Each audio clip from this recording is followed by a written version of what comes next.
Miss হবে না আপনার পছন্দের টিভি শো। দেখুন জি5 অ্যাপে একদম ফ্রি। এসো এসো।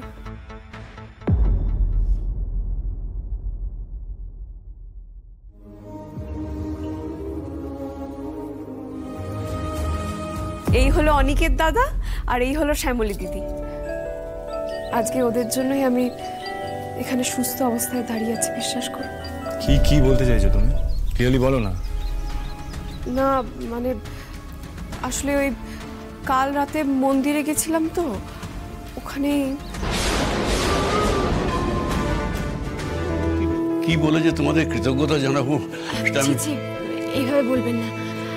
আমার নিজের বোন থাকলে কি তাকে আমি বাঁচাতাম না? বলছিলাম একটা খুব আর্জেন্ট কাজ এসেছে, আমাকে এক্ষুনি যেতে হবে। ও দিদা শোনো না, বলছি ওদের না খাইয়ে পাঠিও না কিন্তু। হ্যাঁ আসছি, টাটা। থাক মা, থাক বেশ। আরে, বাহ, বাড়িতে কে কে আছেন? আমাদেরও আসলে আপনাদের ফ্যামিলির মতোই জয়েন্ট ফ্যামিলি। জানতাম, যৌথ পরিবার না হলে কি আর এসব হয়? বলছি আমাদের না আর দেরি করা যাবে না, হাতে আর একদম সময় নেই। তাহলে আসি, আমার নিশ্চয়ই দেখা হবে। ডেফিনেটলি।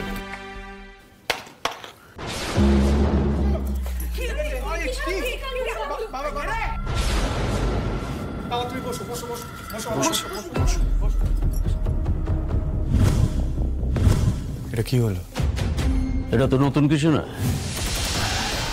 এই বাড়ির চারদিক থেকে ইট চাঙড় সব খসে খসে পড়ছে, আর একটু হলেই আমার ছেলে মন্টি তো শেষ হয়ে যাচ্ছিল।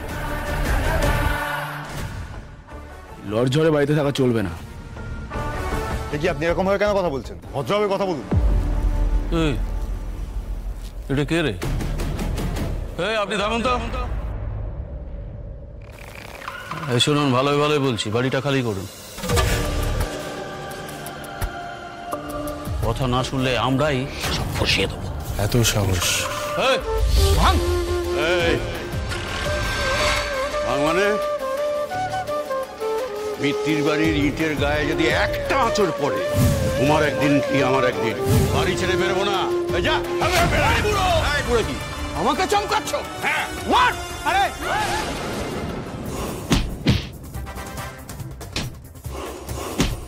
শোনো, থালা বাটি গ্লাস যা আছে চট করে নিয়ে এসো। পরিবার এক হলে এই বাড়ি কি করে ভাঙে সেটা আমিও দেখি।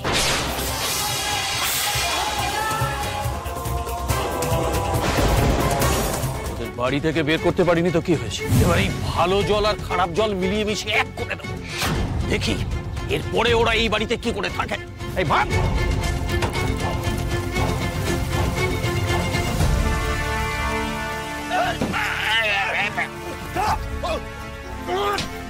এত সহজে ভয় পেলে চলবে বোন?